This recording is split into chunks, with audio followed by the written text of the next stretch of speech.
Shalom teman-teman, bagaimana kabarnya? Baik-baik saja kan? Pada minggu yang indah ini, kita akan memulai hari dengan menyanyikan lagu dari Terbit Matahari. Nama Tuhan.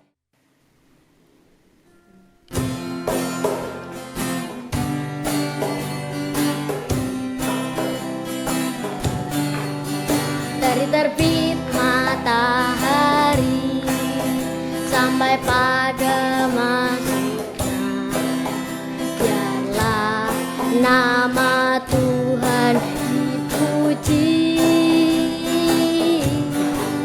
Dari terbit matahari sampai pada masuknya, biarlah nama Tuhan dipuji.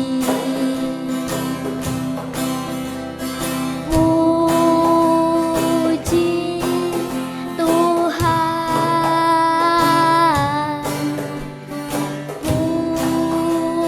puji Tuhan. Dari terbit matahari sampai pada masuknya, biarlah nama Tuhan dipuji. Teman-teman, sebelum kita mendengar firman dari Bu Tina, kita akan berdoa terlebih dahulu. Tuhan Yesus, pada pagi hari ini kami menghadap kepadamu Tuhan, karena kami ingin mendengarkan firman-Mu yang dilewatkan dari Bu Tina. Berkatilah firman-Mu ini agar bisa kami serapi inti-inti sarinya. Terima kasih Tuhan, haleluya, amin. Shalom, apa kabar anak-anak? Semoga semuanya sehat dan tetap semangat. Kita bertemu kembali di dalam ibadah KPAR bersama Pamong GKJW. Kita saat ini akan belajar bersama-sama firman Tuhan yang saat ini kita akan belajar di dalam kitab Perjanjian Lama. Anak-anak, siapkan Alkitabnya. Untuk anak kelas Pratama dan Madya, jangan lupa buku dan alat tulisnya. Kalian di rumah bisa mencatat seperti di sekolah minggu. Firman Tuhan pada kali ini akan diberi tema puasa. Ayat bacaannya ada di dalam 2 Samuel 12 ayat 1 sampai 25. Mari kita buka bersama.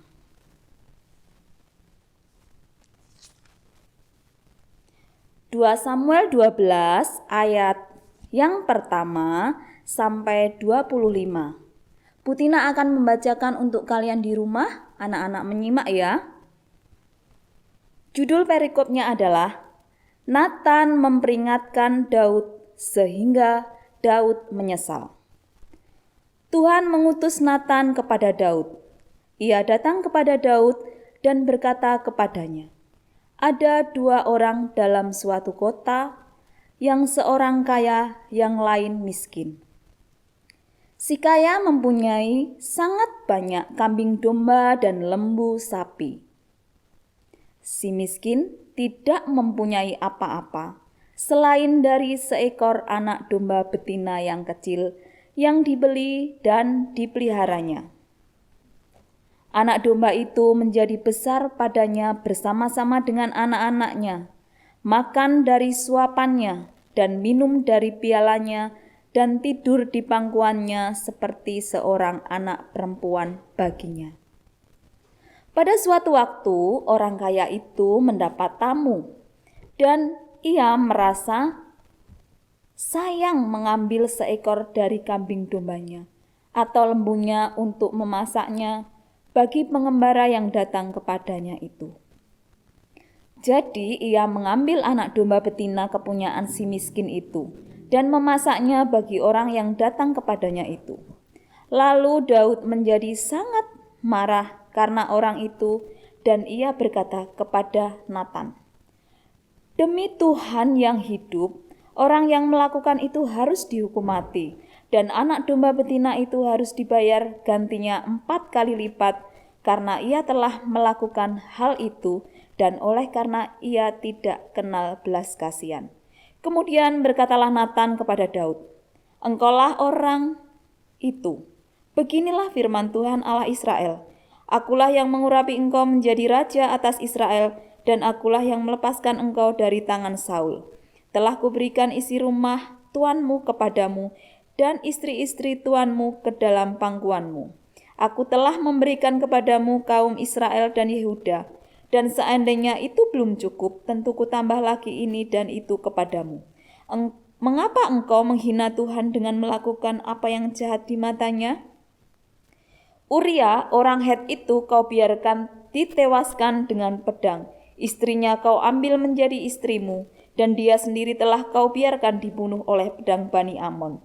Oleh sebab itu, pedang tidak akan menyingkir dari keturunanmu sampai selamanya. Karena engkau telah menghina aku dan mengambil istri Uria, orang Het itu, untuk menjadi istrimu.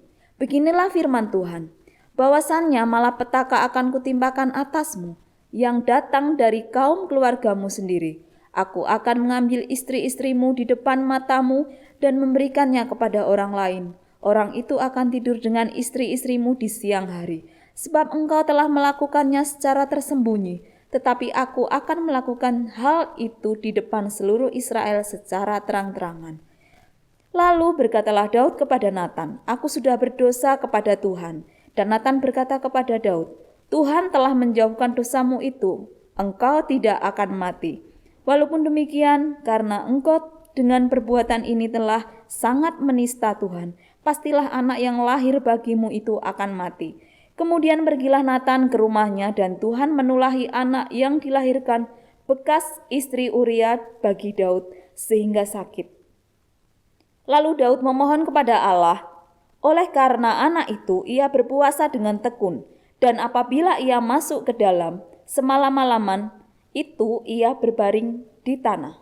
Maka datanglah kepadanya para tua-tua yang di rumahnya untuk meminta ia bangun dari lantai. Tetapi ia tidak mau, ia juga tidak makan bersama-sama dengan mereka.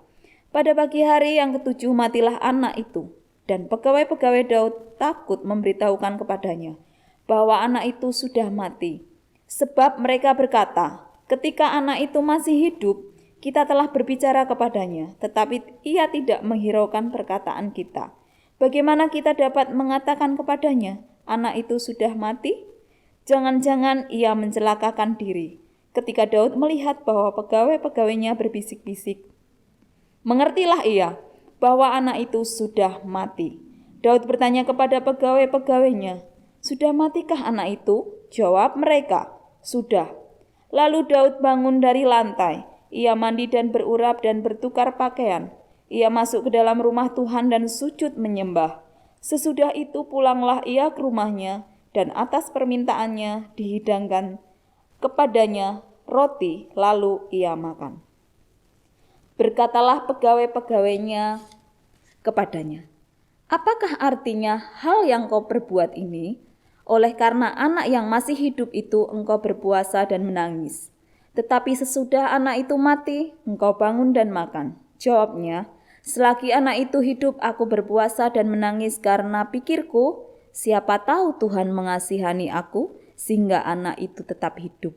Tetapi sekarang ia sudah mati. Mengapa aku harus berpuasa? Dapatkah aku mengembalikannya lagi? Aku akan pergi kepadanya, tetapi ia tidak akan kembali kepadaku."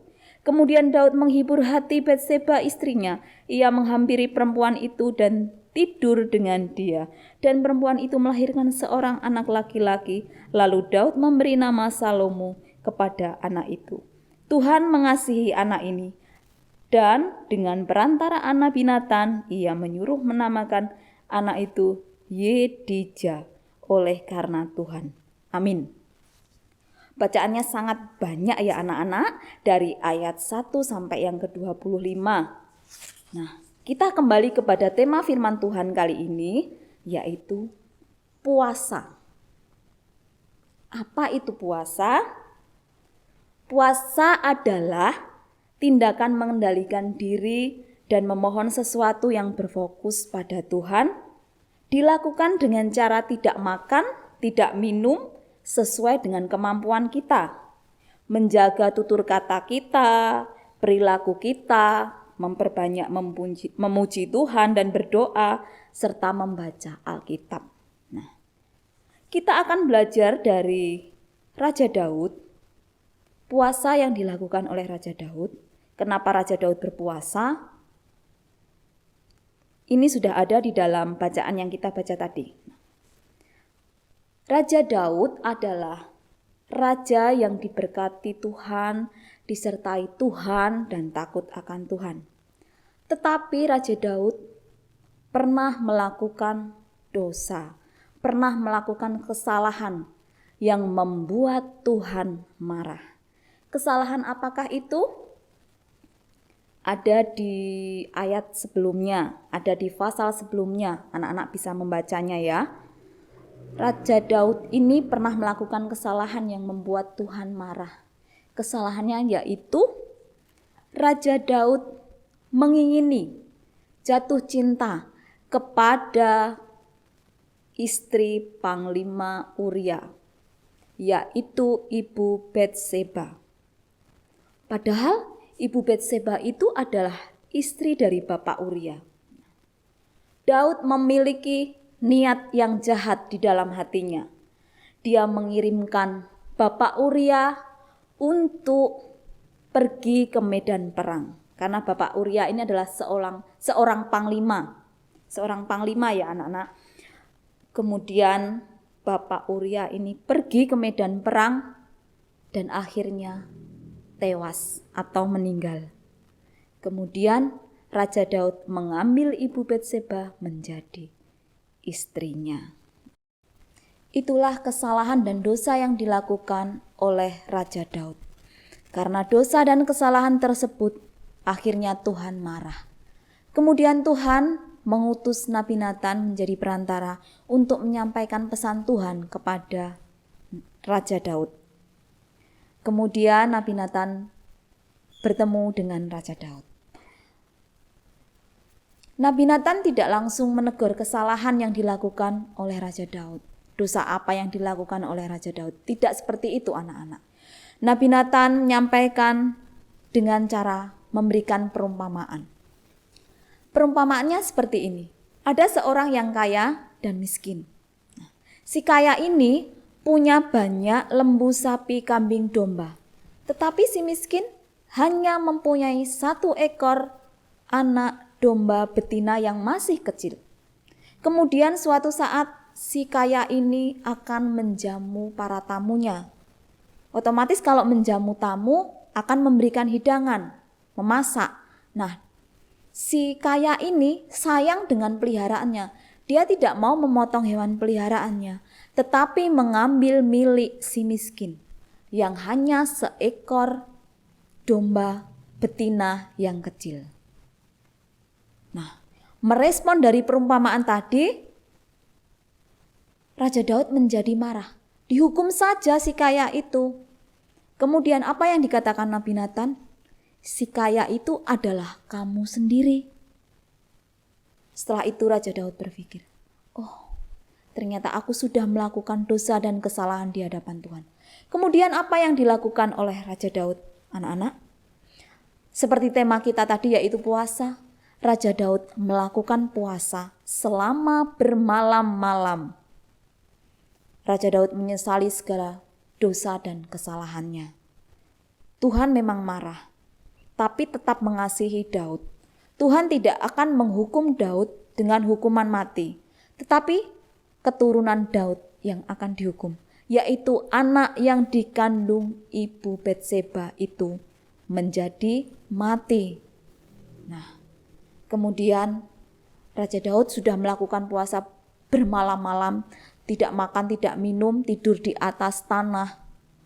Dan akhirnya anaknya tetap mati. Kemudian setelah berpuasa, Raja Daud masuk ke dalam rumah Tuhan. Inginnya sih anaknya enggak mati, tapi tetap mati karena itu hukuman dari Tuhan. Nah, kemudian Raja Daud menghampiri istrinya yaitu Ibu Batseba dan mengatakan, jangan bersedih lagi, seperti itu, dihibur.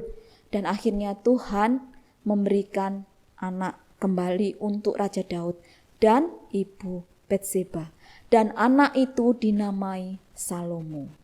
Nah, dari firman Tuhan kali ini kita belajar dari Raja Daud yang mau bertobat, mengakui kesalahan dan dosanya, melakukan puasa, dan Tuhan mengampuni Raja Daud. Nah, dari firman Tuhan kali ini anak-anak, kita diajarkan untuk kita melakukan pertobatan jika kita ada kesalahan. Dan kiranya firman Tuhan saat ini boleh mengajarkan kepada kita semua tentang puasa. Semampu kalian anak-anak. Kita juga masih belajar. Tidak harus berapa jam. Tidak harus berhari-hari, tidak seperti itu. Yang penting niat kita. Misalkan kita punya keinginan, Tuhan, aku pengen nilai ujianku nanti bagus. Kita bisa melakukannya sebelumnya dengan berpuasa, berdoa kepada Tuhan, mohon, minta sama Tuhan. Pasti Tuhan akan memberikan yang terbaik. Nah, kiranya firman Tuhan saat ini boleh menjadikan kekuatan buat kita, boleh menjadikan pelajaran buat kita semuanya, sehingga kita tetap benar-benar berpegang pada ajaran dan firman Tuhan. Kiranya Tuhan memberkati kita semua. Amin. Teman-teman, sekarang waktunya kita mengumpulkan persembahan yang diiringi oleh lagu persembahan kami.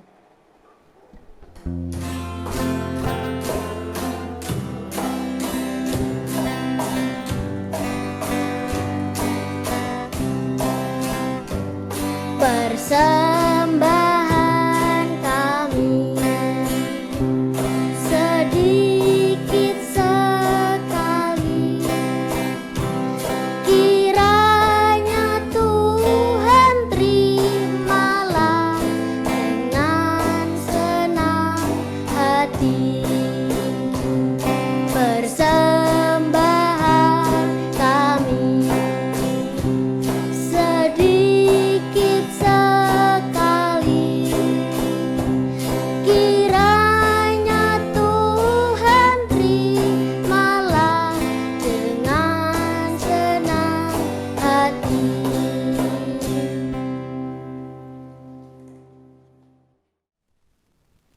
Anak-anak, mari kita berdoa ya. Lipat tangannya, tutup matanya.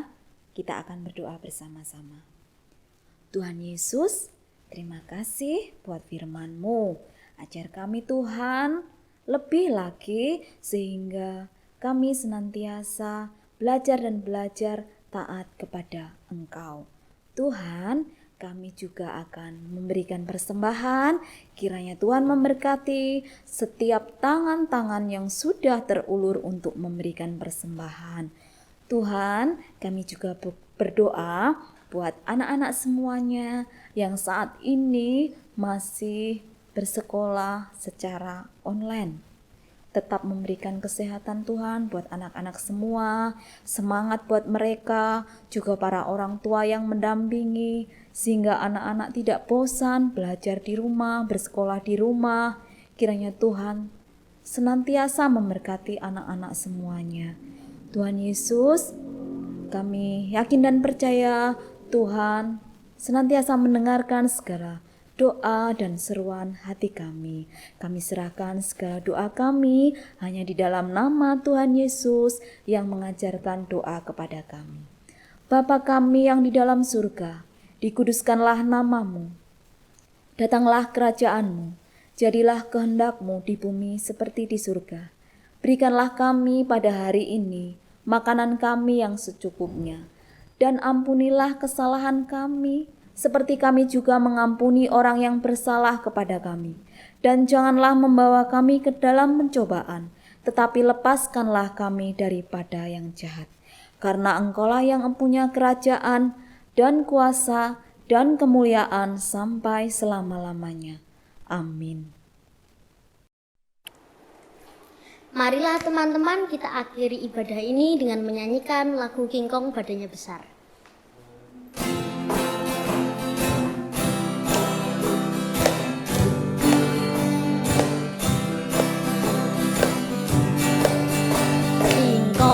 badannya besar, tapi aneh kakinya pendek. Lebih aneh binatang bebek, lehernya panjang, kakinya pendek. Haleluya, Tuhan Maha Kuasa. Haleluya, Tuhan Maha Kuasa. Selamat hari Minggu, Tuhan Yesus memberkati.